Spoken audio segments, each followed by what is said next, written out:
आणि आता सविस्तर बातमीपत्र। स्वातंत्र्य दिनी दिल्ली काँग्रेस मुख्यालयात ध्वजारोहण सोहळ्यादरम्यान घडलेल्या घटनेमुळे सोशल मीडियावर चर्चांना उधाण आलं।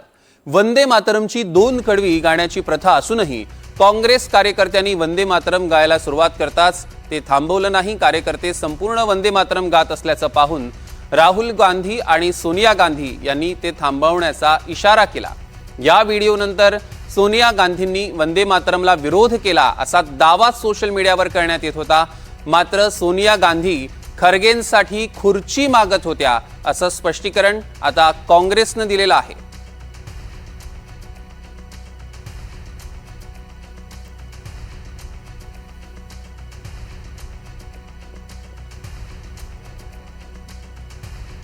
सर, अभी हमने देखा कि राष्ट्रीय गीत हो रहा था तो सोनिया गांधी जी ने जो है एक इशारा किया, शायद खत्म करने के लिए उन्हें बोला गया। नहीं, वो तो 1937 से हमारे अधिवेशन से जो गाया जा रहा है वही गाते हैं हम लोग। और वंदे मातरम को किसने सम्मान दिया? कांग्रेस पार्टी ने। 1931 वहीं से शुरुआत हुई।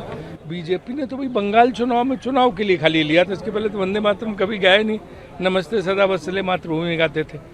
तो ये तो पहली बार उन बंगाल चुनाव में फायदा लेंगे। अब उनको एक बंगाल चुनाव खत्म हो गया, आप छोड़ो, तुम कहाँ से लगे इसमें? राहुल गांधी और खड़गे जी नहीं गए, इसकी क्या वजह है? ये अपमान किया गया स्वतंत्रता दिवस का। हर चीज में उन्हें अपमान लगता है। जो स्वतंत्रता में नहीं आए, स्वतंत्रता के आंदोलन में नहीं आए, उन्हें स्वतंत्रता दिवस में कौन नहीं गया उसका में अपमानित महसूस कर रहे हैं। कमाल है भाई। सर, इसके अलावा जब वंदे मातरम गाया जा रहा था उस समय में कुछ व्यवधान हुआ, उसको लेकर सवाल खड़े। कोई व्यवधान नहीं हुआ। अक्टूबर 1937 में कलकत्ता के कांग्रेस अधिवेशन में तमाम बड़े नेता, उसमें गांधी जी थे, उसमें हमारे जयराम रमेश जी आपको और बताएंगे, बड़े नेता, सबने ये तय किया था कि ये वंदे मातरम कांग्रेस के फंक्शंस में गाया जाएगा, ये राष्ट्रीय गीत है। दरम्यान आपण बघितलं की जे काही दावे केले जात आहेत त्या सगळ्या दाव्यांना स्पष्टपणे नकार दिला जातोय काँग्रेसकडनं। आपण बघतोय अशा पद्धतीचा दावा केला जात होता की राहुल गांधी आणि सोनिया गांधी यांनी वंदे मातरम गाताना ते थांबवण्याचा इशारा केला। मात्र काँग्रेसकडनं ह्यावर आता स्पष्टीकरण आलेलं आहे। आपण दृश्यांमध्ये बघतोय, ज्या दृश्यावरनं संपूर्ण सोशल मीडियावर चर्चा सुरू झाली, वाद प्रतिवाद सुरू झाले, वेगवेगळ्या चर्चा रंगल्या, विरोध केल्याचा दावा केला गेला, तो हाच व्हिडिओ आता आपण एनडीटीव्ही मराठीवर बघतोय। आणि या दाव्यावर काँग्रेसनं आता स्पष्टपणे नकार दर्शवत त्यामागची भूमिका स्पष्ट केलेली आहे। सोनिया गांधी खरगेंसाठी खुर्ची मागत होत्या अशा पद्धतीचं स्पष्टीकरण आता काँग्रेसकडनं आलेलं आहे।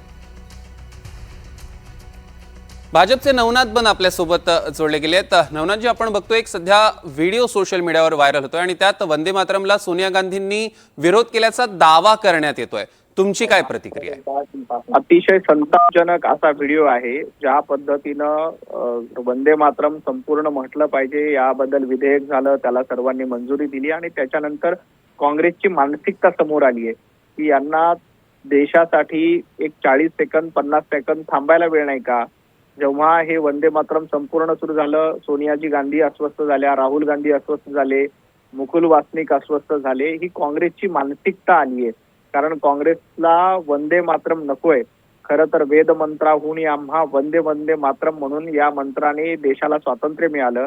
अनेकांनी या मंत्रासाठी प्राणाची आहुती दिली आणि काँग्रेसनं ज्या पद्धतीनं सोनिया गांधींचा व्हिडिओ आहे आता लंगडं समर्थन करतात की खुर्ची देण्यासाठी। मुळामध्ये वंदे मातरम संपूर्ण म्हणायला 1.5 ते 2 मिनिटं लागतात। हे 2 मिनिटं उभं राहू शकत नाहीत, त्याच्या आधी ते 10-15 मिनिटं उभं राहिलेले होते, झेंडावंदन झालं होतं आणि आता मग खुर्ची आणायला सांगत होतात। तर असं हे लंगडं समर्थन आहे। यांचा बुरखा फाटलेला आहे, यांचा संपूर्ण वंदे मातरमला विरोध आहे। परंतु यांनी काँग्रेसने कितीही विरोध केला, राहुल गांधींनी कितीही विरोध केला तर या देशामध्ये वंदे मातरम म्हणावंच लागेल, संपूर्ण वंदे मातरम म्हणावं लागेल। संसदेनं तो कायदा पारित केला। दुर्दैवानं काँग्रेसचा बुरखा आज फाटला आणि काँग्रेसच्या मनामध्ये काय होतं, राहुल गांधींच्या मनामध्ये काय आहे, सोनिया गांधींच्या मनामध्ये काय आहे ते संपूर्ण देशाने बघितलंय। पण नवनाथजी, ह्यावर जेव्हा माध्यमांनी काँग्रेसची प्रतिक्रिया घेण्याचा प्रयत्न केला तेव्हा काँग्रेस तर म्हणतं की वंदे मातरमला खरा सन्मान आम्ही दिला 1987 पासनं, भाजपनं तर फक्त बंगालमध्ये याचा वापर करून घेतला निवडणुकांमध्ये। 1987-47 पासून जर काही यांनी सन्मान केला असेल तर मग आज अपमान का केला? आता संपूर्ण वंदे मातरम सुरू केल्यानंतर तुम्ही अपमान का करता याचं उत्तर काँग्रेसने दिलं पाहिजे। वंदे मातरम हा काय काँग्रेसचा नारा नव्हता। वंदे मातरम हा प्रत्येक देशभक्तांचा आणि प्रत्येक देशवासियांचा नारा होता। हे काय काँग्रेसचं पेटेंट नाहीये. काँग्रेसनी वंदे मातरमला आत्ता विरोध का केला, सोनिया गांधींनी वंदे मातरमचा अपमान का केला, राहुल गांधींनी वंदे मातरमचा अपमान का केला, याचं उत्तर आधी द्यावं. आणि त्या व्हिडिओमधून स्पष्टपणे दिसतंय की वंदे मातरमला विरोध करण्याची मानसिकता त्या व्हिडिओमधून दिसते आणि देश बघतोय. नवनाथजी धन्यवाद. आपण NDTV मराठीला प्रतिक्रिया दिली त्याबद्दल. आपण बघतोय भाजपचे नगरसेवक नवनाथ बन आपल्यासोबत जोडले गेलेले होते आणि सोशल मीडियावर ज्या सध्या चर्चा होत आहेत, जो दावा केला जातोय त्यावर काँग्रेसकडनं जरी स्पष्टपणे नकार आला असला तरी भाजपकडनं मात्र तीव्र टीकेला काँग्रेसला सामोरं जावं लागतंय. काँग्रेसने सुद्धा काही वेळापूर्वी प्रतिक्रिया दिलेली आपण बघितली की 1947 पासून आम्हीच खरं तर या सगळ्या वंदे मातरमला सन्मान देत आलो, त्यामुळे आत्ता अपमान करण्याचा प्रश्नच येत नाही असं काँग्रेसकडनं स्पष्टपणे समर्थन करण्यात आलेलं असलं, स्पष्टीकरण देण्यात आलेलं असलं तरी मात्र भाजप हा व्हिडिओ दाखवत दावा करतोय की व्हिडिओमध्ये स्पष्टपणे दिसतंय असा भाजपचा दावा आहे की सोनिया गांधी आणि राहुल गांधी वंदे मातरमचा अपमान करतात.